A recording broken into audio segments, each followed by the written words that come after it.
tengo el privilegio de poder escribir, decir, investigar, hablar de lo que quiera en cualquier lado.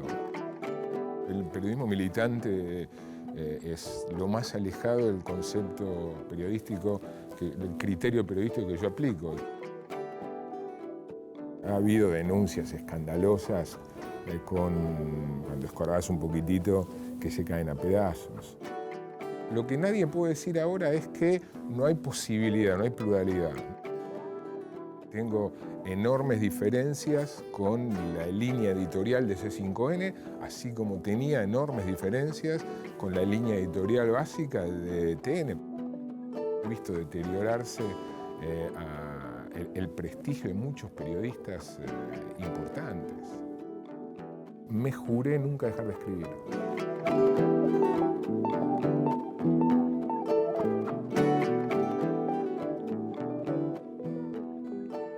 Hola, bienvenidos. Gracias por acompañarnos, como siempre, y a ustedes también.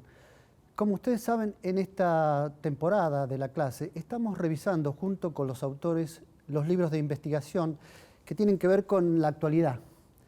Pero pocas veces nos preguntamos qué pasa con ellos después, porque son libros que tienen mucha documentación, mucha historia, muchos testimonios, y que uno cree que los recoge luego la justicia, supone que luego sirven de documentación para juicios que se inician, y en definitiva no sabemos qué pasa al final con ellos. Hoy vamos a trabajar justamente con dos libros publicados en los años 90 y en principios de esta década. Marcelo Slotoviazda es el autor. Uno se llama La mafia del oro. Sí, señor. Y el otro es Citibank versus Argentina. Historia de un país en bancarrota. Año 2003. Así es. Y La mafia del oro. Y cuando uno dice este título, La mafia del oro, empecemos por ahí, Marcelo. ¿Qué pasó con la mafia del oro? ¿Qué pasó con la mafia del oro? Bueno, resumidamente, eso fue una maniobra mediante la cual se hacían con complicidades de funcionarios públicos de los años 90, se hacía como que se exportaba oro, alhajas de oro, y Argentina no producía oro. Y se importaba oro, se decía que se traía oro como materia prima, en realidad se traía otra cosa, todo armado para cobrar reintegros. ¿Qué es reintegros? Es un adicional que te paga el Estado para fomentar determinadas exportaciones. Se suponía que Argentina no producía en ese momento oro, con lo cual, ¿cómo podía exportar si no producía ni tampoco importaba? Una maniobra muy compleja, pero que costó, como dice ahí el título, 150 millones de dólares. Con, por supuesto, responsabilidad de empresarios y complicidad de funcionarios. Una estafa. Una estafa al Estado. Que se hacía al Estado, o sea, a los contribuyentes, a todos nosotros. Las consecuencias de esta estafa, hubo denuncias en su momento, publicadas en los periódicos, libros de investigación sobre el tema, involucrados, gente que estaba acusada. Gente que estaba acusada, gente que fue condenada en los Estados Unidos, porque el caso tuvo relevancia también en los Estados Unidos. Y, inclusive recuerdo a un fiscal, ¿no? El fiscal Pablo Lanuse, que era quien investigaba acá el tema, y le tajearon una madrugada por Palermo, por el campo de polo, bien digo, amenazaron a su hermana, hubo algunos hechos de violencia rodeados, nunca del todo esclarecido. De ahí un poco el título de La mafia de oro. Hay algunas hipótesis sobre quién pudo haber agredido al fiscal y a su familia. Y finalmente, para cerrar el caso, ¿qué pasó en la justicia con este caso? En la justicia hubo condenas en los Estados Unidos y también aquí la persona Enrique Piana, uno de los empresarios comprometidos, y también hubo condena para los funcionarios, para dos o tres funcionarios. ¿Cumplieron condena de cárcel? No, de cárcel no, creo que no, de cárcel no. ¿Devolvieron la plata? ¿Sabes que no recuerdo si devolvieron la plata? Me parece que no. Te pregunto esto porque esta es la impresión que queda después de algunos años, estamos hablando de los 90 ahora, que fueron años en los que se denunciaba casi un caso de corrupción por día, ¿no? ¿Te acordás de esa época? Sí. Y después, cuando uno lo mira en retrospectiva, dice, pero finalmente ¿qué pasó? ¿Cuánta gente fue presa? ¿Cuánta gente fue condenada? ¿Se le devolvió la plata al Estado? O sea, fueron estafas millonarias, negociados millonarios, y donde perdimos todos como sociedad. Perdimos en el sentido no solo económicamente, sino en valores, en dejar de creer en el poder público. Deslegitimidad de la política. De la política. Deslegitimidad de los empresarios. De los empresarios, claro. Y finalmente lo que queda de todo eso es la resaca y no vemos consecuencias, ¿no? ¿Esta es la impresión que te queda? Sí, de esa época, sin duda, sin duda. Y no olvides ahí mencionar también la lentitud e ineficacia de la justicia, ¿no? Que también explica... Claro, toma como 10 años para resolver un caso. Estamos hablando ahora hace poco. Alderete, María Julia, claro. ¿no? Casos de esa época que terminan resolviéndose. Alderete del PAMI. El estallido de la fábrica de armas en Río Tercero, ¿no? Bueno, y casos mucho más importantes aún no esclarecidos. AMIA, Embajada de Estado de Israel, y podíamos seguir así largo y tendido. Bueno, y luego en el 2003 escribiste Citibank versus Argentina. Sí. La idea era contar a través de un banco, de la historia de un banco muy vinculada a la historia argentina, sí, a la realidad argentina, cómo la decadencia tenía que ver con esos intereses, ¿no? Sí, es un libro un poco más presuntuoso, porque el otro es un caso, el desafío de la mafia del oro, el desafío como autor, además del trabajo periodístico, que eso me consideraba yo, por supuesto, capacitado para hacerlo, pero era contar una historia que sea atractiva, con un ritmo policial. El otro, más pretencioso, si se quiere, como historiador, inspirado en un libro que me había gustado mucho, de dos autores estadounidenses, que se llama Los Ford.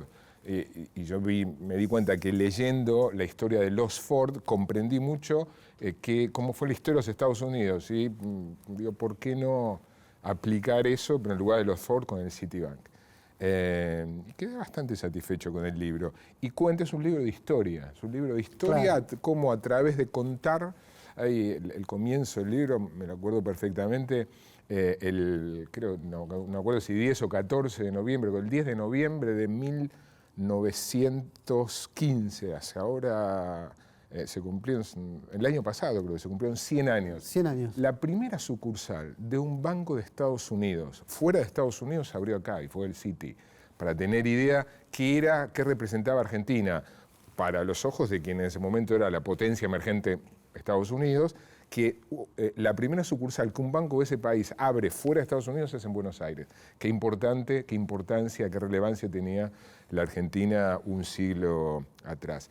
Y el final del libro está muy concentrado en, también, nuevamente, los escándalos, las estafas del Citibank junto con un banquero muy cercano al poder durante el menemismo, que fue Raúl Moneta, con bancos caídos, con quiebras de bancos, Banco de Mendoza, el Banco República. Aquí la idea de Menem de construir un multimedio con el CEI y demás, todo eso está contado al final. Y desde el 2003 ahora, pasaron 12 años. Uh-huh. ¿Hubieras podido seguir la historia? ¿Tiene una continuidad esta historia? Podría haberse escrito. Lo que pasa es que sí, el Citi se retrajo bastante después de la crisis del 2001 y 2002, Corralón, devaluación, pero podría haberse seguido, sí. Porque hay una constante, ¿no? Digamos, de lo que se llama el mercado financiero. Se dice que en estos años también fueron los que finalmente más beneficios tuvieron. No le fue nada mal. No sé si los que más beneficios tuvieron, ahí el sector agropecuario en estos años, fundamentalmente por el enorme precio de los productos agrícolas, ganó mucho dinero, pero el sector financiero, una vez que se recuperó, que pasamos la crisis de 2001-2002, hizo buenos negocios. Y uno tiene no tanto el Citi, pero... Uno tiene aquellas escenas de la gente golpeando las puertas de los bancos, ¿no? Increíble. Fue ayer. Eso fue ayer. Sí, fue ayer. Y hoy... Alguien dice que, todavía leí algo divertido, dice, los bancos son, criticando las encuestas por lo mal que anticiparon los resultados de la primera vuelta a los encuestadores, decía... las encuestas son como los bancos, nadie le tiene confianza, pero todos la necesitan y los consultan, ¿no? Y todos los usan. Y los bancos son así, no tenemos mucha confianza, bueno, son los bancos. Y es el sistema que funciona en base al capital. En base al capital y en base a la confianza, ¿no? El papel moneda. Vos confiás que ese papelito que dice 50, 100 o lo que sea, vale eso.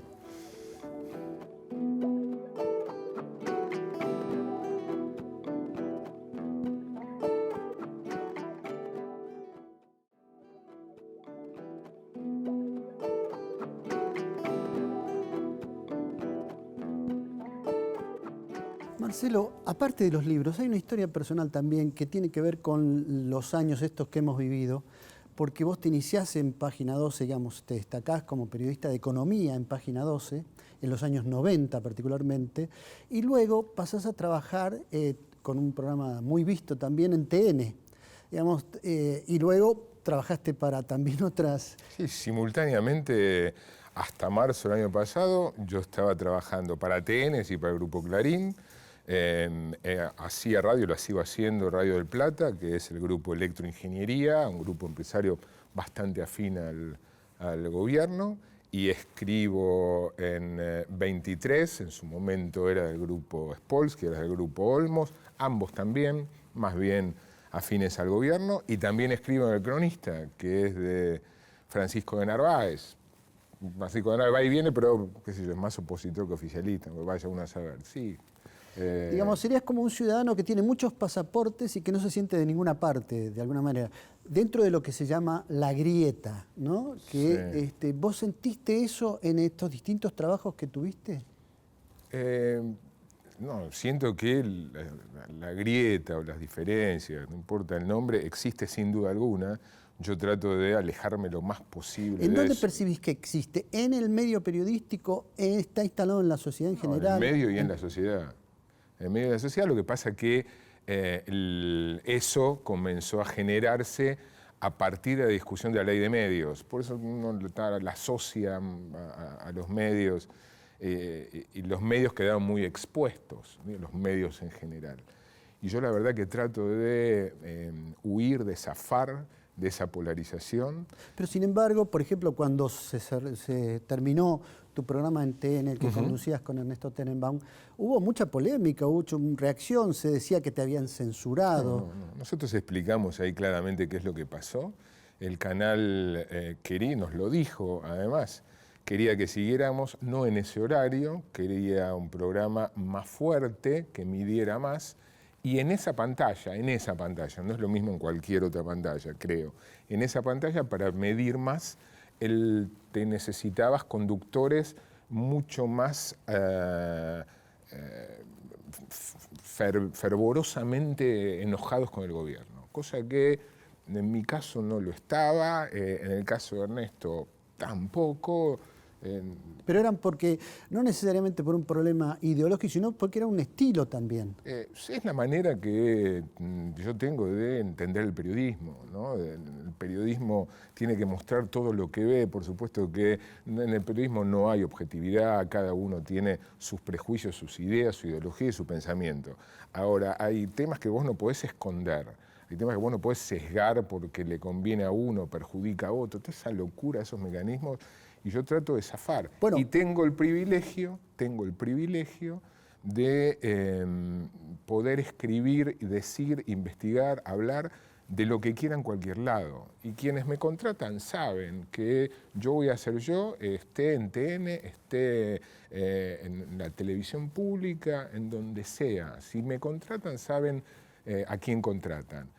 No me chupo el dedo, eso lo pueden hacer algunos que tienen espalda, que tienen trayectoria. ¿Qué quiere decir, no me chupo el dedo? Y que en determinadas redacciones, en la mayoría diría hoy, redacciones de televisión, radio, un cronista que recién comienza no puede, debe seguir determinados lineamientos editoriales del canal, de la radio, del diario. En ese sentido no me chupo el dedo. Lo puedo hacer yo, lo pueden hacer algunos que tienen alguna espalda y trayectoria, ¿no? Ahora, las líneas editoriales de los canales de televisión también son bien visibles, lo mismo con radio y lo mismo en diarios o revistas. Y de hecho ahora también tenés un programa en C5N. Ahora tengo un programa en C5N. Que es como si hubiera pasado de TN a C5N, es como haber pasado de un extremo al otro, ¿no? Exactamente. Y haría el mismo programa en TN y haría el mismo programa en la televisión pública.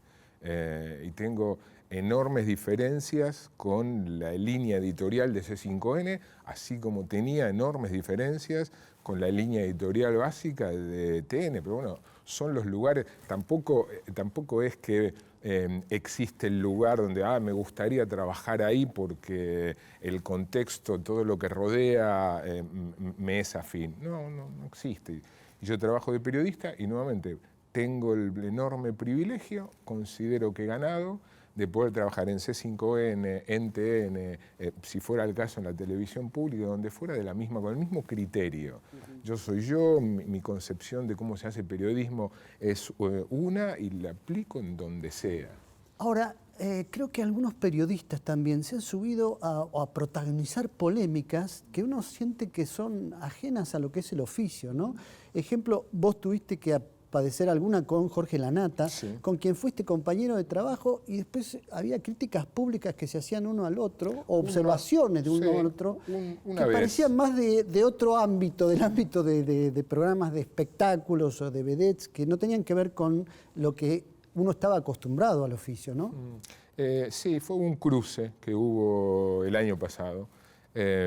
Porque vos hiciste una observación, crítica, creo que era el primer programa el primer programa de este ciclo. De Periodismo para Todos. De Periodismo para Todos. Él respondió a su manera. Que a vos no te gustó, digamos, la apertura o cuando hacían esto de Tino y Gargamusa, ese tipo de cosas. Sí, hizo una crítica estética y una crítica también al contenido. No le gustó y respondió como responde Jorge, es exuberante. Y después le respondí yo y quedó ahí. Pero respondió con acusaciones viejas de que se habían quedado con un programa. Volvió la vieja historia de por qué había pasado con Diadeo detrás de las noticias en el 2003 cuando... Él se fue, deja el programa, quedó a cargo de Adrián Paenza, Ernesto y yo, y después el país se estalla a pedazos. Los programas periodísticos pasaron a tener mucho más atractivo que antes y él quiso volver y nosotros le dijimos que no y ahí se da la separación. Y si vos te pones del lado de espectador, de lector, de ciudadano común, digamos, fuera del oficio... No protagonicé más cruces, mucho más cruces que esos. No, pero la pregunta iba a qué impresión te causa ver esto, ¿no? Ver esto en los medios, ver el protagonismo que han tenido algunos periodistas poniéndose de un lado o del otro. Me resulta el periodismo militante es lo más alejado del concepto periodístico, del criterio periodístico que yo aplico. Y cuando digo periodismo militante hay en el oficialismo y también en los medios no oficialistas. Y te diría periodismo tan fervorosamente militante, encendés algunos programas de televisión en señales no oficialistas y hay tanta mirada fanática, salvaje y miope como en algunos programas de la televisión pública.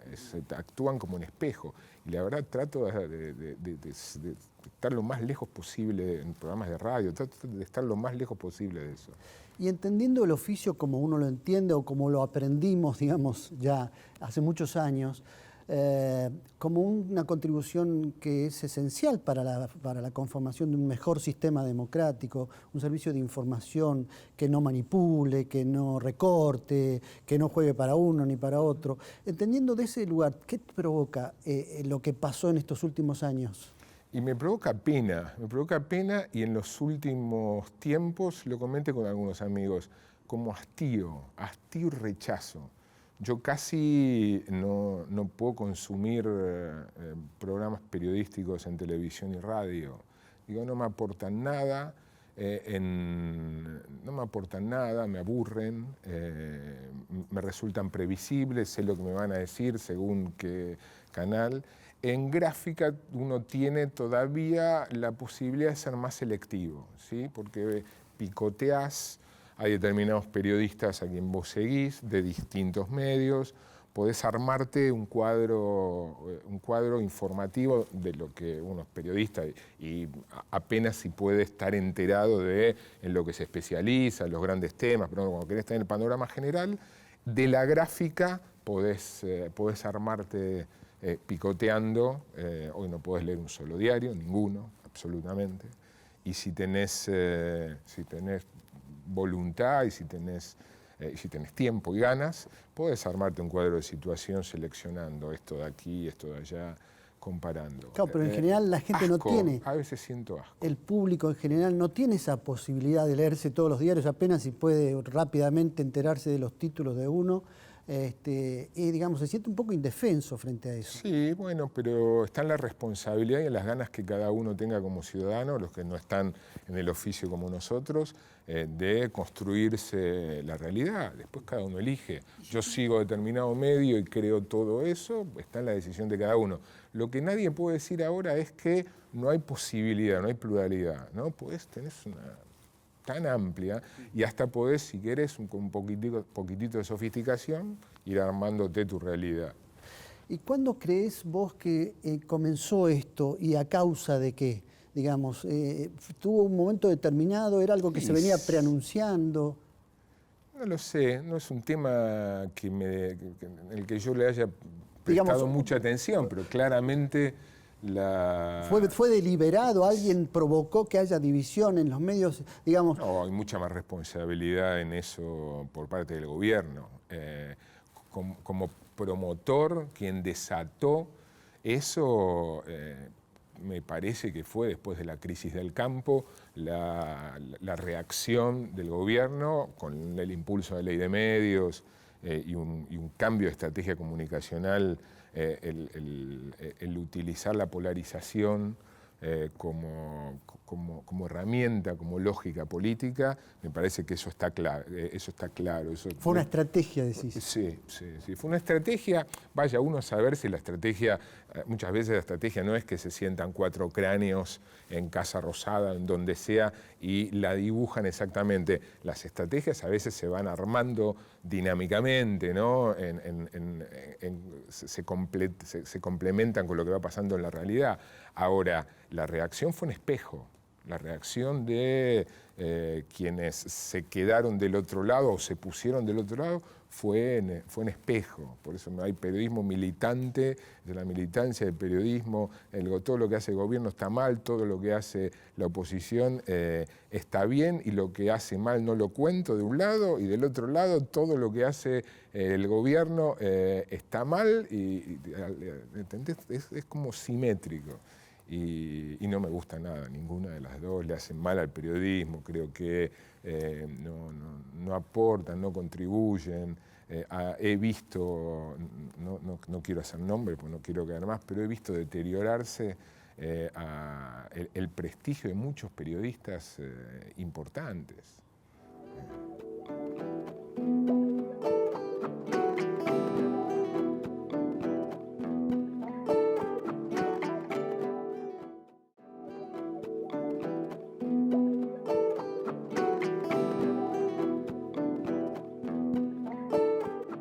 Adelante, por favor. ¿Vos creés que sos un periodista que siempre fuiste visto como un profesional que siempre estuvo del lado del gobierno kirchnerista y que además de eso haya causado la suspensión del siglo en TN? A mí hay algunos que me ven como periodista oficialista y otros me ven como periodista opositor. Las redes sociales, que frecuento poco, pero cada tanto por curiosidad me googleo, veo que en WhatsApp y como se dice en criollo, me pegan de todos lados. Y si te interesa, no soy kirchnerista ni tampoco pienso que este gobierno sea lo peor que ha habido en el mundo, ni mucho menos. Tengo una visión escéptica. Ahora, pero lo primero, me pegan de los dos lados. Por favor. ¿Cómo te sentiste más jugado, expuesto o criticado? Habiendo hecho estas investigaciones que hiciste, tanto la mafia del oro, la del caso Citibank, o en estos últimos años al haberte mantenido como un periodista no militante? No, yo hice lo que creo que debe hacer un periodista. En cuanto a las investigaciones, hice algunas. Lo que pasa es que estoy en otra etapa, estoy conduciendo programas, investigaciones tan profundas como esa a la que le dedico años a escribir un libro, no está en esta etapa mía profesional. Pero yo a priori no trabajo para investigar a uno o investigar a otro. Veo la realidad, cosas que me interesan, qué estímulo veo. He publicado datos sobre qué pasa con la estructura tributaria en este país, lo poco que ganan lo poco que pagan los que más tienen, que para mí tiene tanta importancia esa información en algunas notas que publiqué, que una investigación de un libro que no tienen el volumen. Hay una palabra que yo odio que es, que a veces me la aplican, vos sos muy equilibrado. Y yo odio que me digan que soy equilibrado, porque equilibrado da la sensación de das 3 noticias en contra del gobierno, entonces tenés que dar 3 noticias a favor del gobierno para mantener el equilibrio. Y no es así como yo actúo. Si considero que hay 5 en contra y ninguna a favor, será 5-0 o al revés. No es que estoy buscando quedar en la mitad. Yo tengo mi mirada de la realidad, hay cosas que me interesan más, de esas me ocupo, y me ocupo desde cómo yo entiendo la vida, de mis conocimientos, de cómo encaro las investigaciones. No, eso de ser independiente no es que tengo una definición a priori, es la manera en que entiendo el periodismo. Por ejemplo, yo estoy lejísimos de lo que es la línea editorial del diario La Nación. Si hay algo, la línea editorial. Ahora, no voy a perderme en leer ninguna investigación que firme Hugo Alconadamón, porque sé que ahí hay, no voy a dar certeza absoluta, pero alta probabilidad de que sea una investigación a fondo. En página 12 me resulta imprescindible leer a determinados periodistas, determinadas columnas, para ver qué es lo que está pensando, qué puede estar pasando en el gobierno. Carlos Pañi me resulta también imprescindible, no porque crea que todo lo que escriba esté documentado, pero necesito seguirlo. De Clarín, más bien poco últimamente, cada vez menos. Y bueno, cronista, y en cronista, varios de los columnistas del cronista donde escribo, que sigo, los sigo a Ernesto, los sigo veo siempre que escribe Maxi Montenegro, y después veo títulos, ¿no? Pero así como seguido. No me pierdo ninguna columna, pero esto ya más por placer que por necesidad. Ezequiel Fernández Murs en La Nación. La Nación me queda lejísimos editorialmente. Ahora, sin duda, desde el punto de vista de la calidad periodística, es el diario, el mejor diario por lejos. No estoy hablando de forma y no de contenido. Siguiente, por favor. ¿En cuál de los medios te resultó más difícil? ¿El de televisivo o gráfica? No, yo son muy distintos. Yo me hice un juramento cuando empecé a tener posibilidades, que fue bastante temprano, de trabajar en medios audiovisuales. Que la gente que no está en los medios cree que es lo más ansiado por los periodistas, porque da visibilidad, es menos anónimo el trabajo, es más expuesto, ni hablar la televisión, pero también la radio, que una firma en un diario. Pero desde que yo empecé a tener posibilidades de trabajar en radio y televisión, me juré nunca dejar de escribir. Y eso fue hace ya 25 años. Y lo cumplí. No hay semana que yo no escriba. Desde fuera de la redacción, como columnista o produciendo informes. Y es una de las pocas recomendaciones que yo hago de lo cual estoy convencido y que hago a los periodistas es: no dejen de escribir. La gráfica sigue siendo el lugar donde, por supuesto, hablando en líneas generales, donde hay más rigurosidad o menos chantería, depende de qué lugar te pongas, donde hay más profundidad, donde hay más investigación, donde hay más consulta de fuentes, donde hay más reflexión. No estás hablando en ese momento primero que se te ocurre, sino que estás pensando, que escribís, podés borrar, podés consultar, podés revisar, podés repensar. Y creo que mantendré el cumplimiento de ese juramento de nunca dejar de escribir por más tele y radio que haga. Siguiente. Si un medio llega a la hora de contratarte, ¿no? Tanto para televisión o para radio, solo o en un futuro de vuelta con Tenenbaum, ¿cuál es el requisito fundamental para el punto de discusión para partir y ver si podés llegar a acceder a ese espacio? ¿Qué es lo que te tiene que habilitar el medio? Las condiciones materiales y económicas. El resto nunca se habla. Conmigo nunca se habla de contenido, con Ernesto tampoco. Sí, el formato del programa, el programa de Desafío 2016 en C5N. Fui yo con una idea, mira, tengo esta idea, se vienen las elecciones, sería interesante un programa donde no se grite, no haya discusión, no haya pelea, no haya intratables, sino que se trate lo más a fondo posible, dentro de lo que permite el formato de la televisión, los desafíos que va a enfrentar el que gane la elección en 2016. Los desafíos los planteo yo, el tratamiento, los invitados, los consultados, los que están en el informe, los decidimos nosotros. Después, bueno, hay interacción en cuanto, bueno, las cámaras, el formato, el ritmo, pero de contenido, conmigo esas cosas no. Quien me contrata sabe a quién está contratando. Hablaste de medios televisivos, radiales y gráficos. ¿Cómo ves el periodismo digital? Y no tengo así conocimiento como para opinar. Decir, los portales, está tan mezclado, la verdad que no soy una voz autorizada, no pensé en eso, no reflexioné. Lo único que me pasa a mí es, a veces tengo la culpa, me agarra la culpa de trabajo de escritorio. Entonces, ¿por qué? Porque el infinito mundo de Internet y el teléfono hace que vos hoy puedes trabajar desde tu escritorio. La fuente es por teléfono, ¿no? Muchas fuentes por teléfono. Internet te abre para quien tiene alguna habilidad y ejercicio en la búsqueda.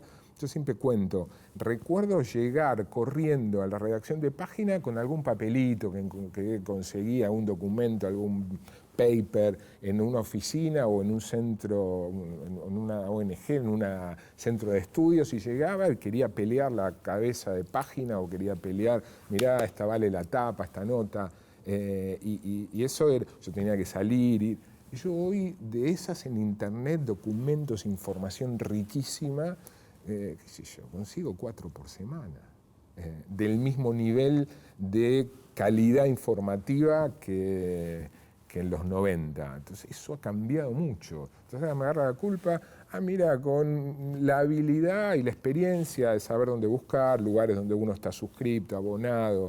En Internet tenés acceso a documentación fantástica. Ahora, en general, sobre periodismo no tengo una voz autorizada para decir algo interesante. Por favor.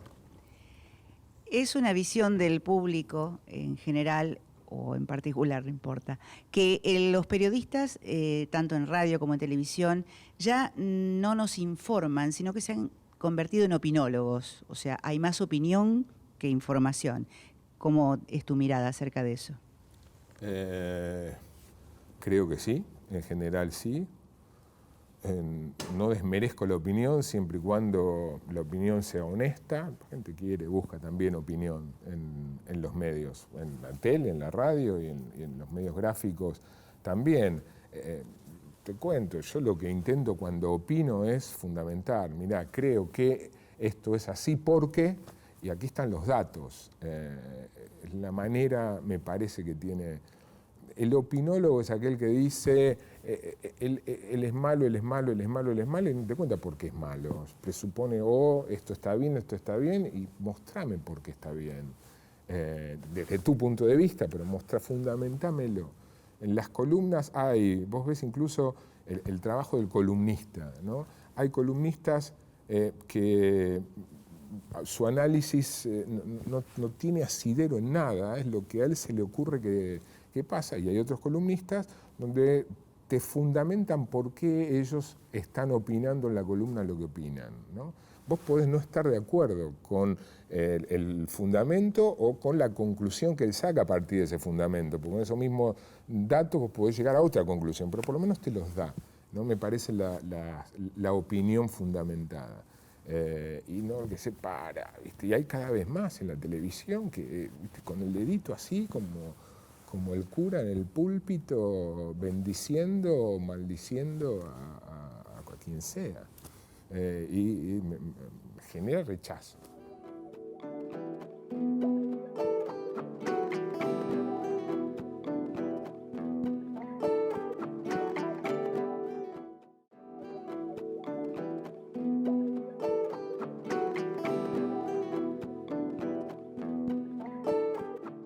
Marcelo, recién mencionabas a Hugo Alconada Amón como uno de los periodistas que todos respetamos por sus investigaciones y demás.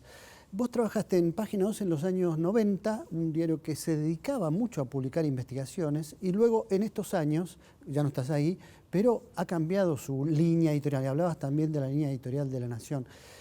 Estos cambios, ¿cómo los percibís? Vos que trabajaste ahí, digo, hablando de Página 12, ¿no? Y ahora, porque según Hugo Alconada Amón, hay una cantidad de investigaciones y de revelaciones sobre hechos de corrupción que otros diarios no mencionan. Entonces, para el lector es confuso, ¿no? También. No, Página sigue con investigaciones. Lo que pasa es que con investigaciones, Página investigaba a Macri mucho. Ahora, siempre investiga a Macri, nunca al gobierno. Puede decirse de La Nación lo mismo. Hugo Alconada Amón, en La Nación, bueno, él se ha especializado, dedicado mucho a investigar al poder kirchnerista, ¿no? En todos los casos. Bueno, el caso más resonante, ¿no? El de los hoteles, el de Otesur. La Nación también. ¿Cuántas veces La Nación investiga, publica investigaciones sobre Macri? Y eso es lo que yo considero que está mal, ese sesgo. Página 12 ha hecho buenas investigaciones sobre Macri. Casi nunca muestra lo que nosotros llamamos el rebote de investigaciones que comprometen al gobierno. Y de esa lógica es la que yo trato en los medios donde yo estoy. Bueno, hoy Hugo Alconada Amón publicó esto, hoy Página 12 mostró cómo Macri, digo, gobierno Macri por citar dos ejemplos, claro. También podemos incluir aquí el poder económico, cómo los medios tratan, investigan o no al poder económico, como el tema de esconder, ¿no? El tema de más que mostrar es de esconder. Esconder lo que, siempre cuento la anécdota, siempre la misma, pero que es muy gráfica, pese a que es bien chiquita, es bien gráfica. Corría el año 95 y estábamos con La Nata, conducía él un programa en Rock and Pop que se llamaba Rompecabezas. Muy escuchado, no sé si era líder, pero muy escuchado. Año 95, grupo de Los Ocho, Frente Grande, Chacho Álvarez, Bordón. Y un día, esto está en Página también, y un día me entero de una irregularidad con el manejo de los números en el despacho del diputado Carlos Chacho Álvarez. Tan poco relevante me pareció que ni siquiera escribía con el diario, pero hizo un comentario en radio, en la mañana, llama Chacho. Entonces llama Chacho enojado. ¿Por qué? ¿Porque era falso? No, porque él no podía comprender cómo nosotros, creyendo él que nosotros simpatizábamos con ese movimiento disidente del menemismo, cosa que era cierto, cómo nos atrevíamos a decir algo que lo perjudicara. Y digo, Chacho, no tiene nada que ver, te perjudica, arregla tus números. Bueno, esa es la manera como creo que hay que concebir. Y hoy los periodistas militantes esconden, ¿no? Esconden y buscan desesperadamente cómo hacer algo del opositor, del contrario. Que lo empobrece ahora, tanto. Todo esto fue estimulado también por la creación de lo que se llama un aparato paraestatal, sostenido por la pauta publicitaria, de una cantidad de medios que se han creado en los últimos tiempos que responden concretamente al gobierno de turno, ¿no? ¿Vos crees que eso se va a sostener en el tiempo? ¿Cómo se cerraría en el futuro esta brecha como para que la gente pueda volver a confiar en los periodistas? La gente confía en algunos periodistas. Hay mucha gente que confía en lo que dice TN y hay mucha gente que confía en lo que dice la televisión pública. Eso es así. En el medio hay muchos que están desorientados, ¿no? Y eso también es así. Y estamos los que no confiamos en principio en ninguno. En cuanto a cómo va a seguir la pauta oficial tan que actuó de manera muy discriminatoria y los antecedentes no son buenos, porque ni Scioli ni Macri, a distinta escala, con el gobierno nacional, con dos gobiernos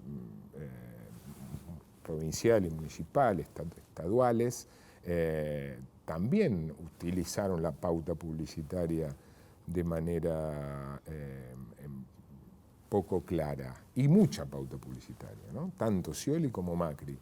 Entonces pero la pregunta es que cómo van a ser como presidente el que gane, la verdad que no lo sé. Espero que haya algún criterio. Pues yo no soy de los que creen que la publicidad tiene que distribuirse en función de las ventas o del rating o del share, ¿no? Que vos tenés que estimular los medios pequeños, pero con un criterio, no los medios pequeños que creás vos para que te apoyen a vos solamente, que fue mal que mal el eje de la política de distribución de pauta del gobierno. Que dicho sea de paso, ni siquiera se muestra como eficaz, ¿no? Y voy a repetir lugar común, la frase de Perón, ¿no?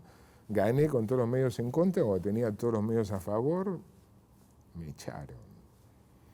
Sí, hay como una necesidad de recuperar lo que es lo básico del oficio. Esto es, el periodismo no es propaganda. El periodismo tiene que investigar el poder, sea cual sea el poder y el momento que sea.